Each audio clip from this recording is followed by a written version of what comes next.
Per 9000's Game Room. Battle Clash is a mecha-themed light gun shooting game produced by Nintendo and Intelligent Systems and released for the Super Nintendo Entertainment System in 1992. It was followed by a sequel called Metal Combat Falcon's Revenge, which in all honesty, I've never played nor have I ever seen it in the flesh. It's interesting to note that the Japanese version of Battle Clash was released a year after the American version and was called Space Bazooka, so it's a rare case of the Japanese getting a video game later, back in the 90s. Okay, so let's talk about how Battle Clash came into my life. I remember the day I purchased it, probably because it registers as one of my stupidest game buying days. I was on a trip to London and I went into HMV, and there I saw a brand new Super Nintendo game still sealed for £5, and this game was Battle Clash. Being young and stupid, I just grabbed the game and ran to the till and purchased it immediately. It was only when I got home later that I realised I'd purchased a game that you could only play if you owned the Super Nintendo Super Scope. Something I had never owned and didn't at the time even know anyone who owned. So this is the game that sold the Super Scope to me, in so much as I had to go out and buy one just to try the new game I'd gotten. Lucky for me, I got the scope quite soon after for very little money at all. I saw it in a weird porn store that used to be in my hometown called Adams Audio. Adams Audio was a weird place. It had a lot of records, which I think was the shop's original intended purpose, but then it branched out into all sorts of things: VHS cassettes, carpets, toys, and occasionally Super Nintendo stuff, usually loose cartridges. Well, I got a Super Scope from there on the cheap thanks to my brother, who kept asking the guy if he knew if it worked and if it had all the right pieces or not. In the end, the guy essentially admitted he knew nothing about video games and would sell us the scope and all the bits he had for £10 on the condition it was sold as seen, no returns. And thankfully it worked a treat and had everything it needed, including the Super Scope 6 cartridge. Okay, so let's talk a little bit about the story. Granted, when you play it, you're not going to see that much story or really need to know much. A lot of it really seems to live more in the manual than the actual game. Okay, so in a distant future, the Earth is in chaos. The solution to this is to give all power to the person who is strongest and let them rule the world. As far as strongest goes, really we're talking about who has the best, what the game refers to as standing tanks, but what a normal person observing the game would probably refer to as mech, and who can beat everyone else in a mech-on-mech battle. The current person in control is a merciless fighter called Anubis, who is pretty much a tyrant who killed his way to the top. A guy called Mike Anderson, whose father was one of the many victims of Anubis, refuses to submit to his rule and instead trains himself in everything mech-related so that he can avenge his father's death and take control.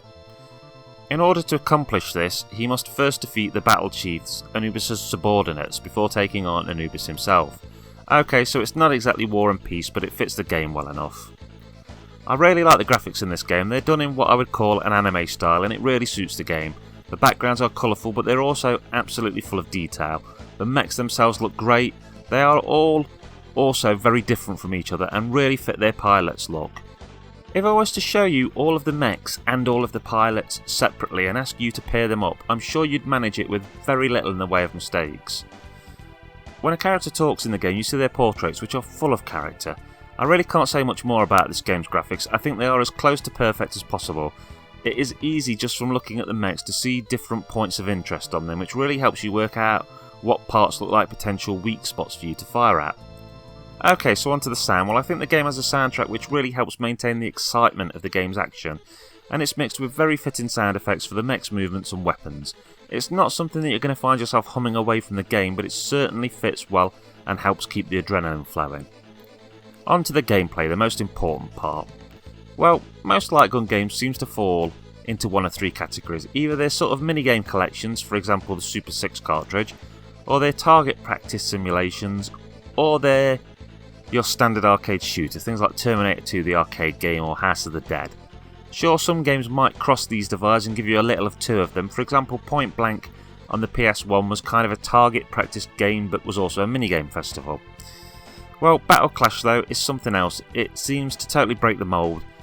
The game is in fact set up much more like a beat-em-up game, like Street Fighter 2 or Fatal Fury.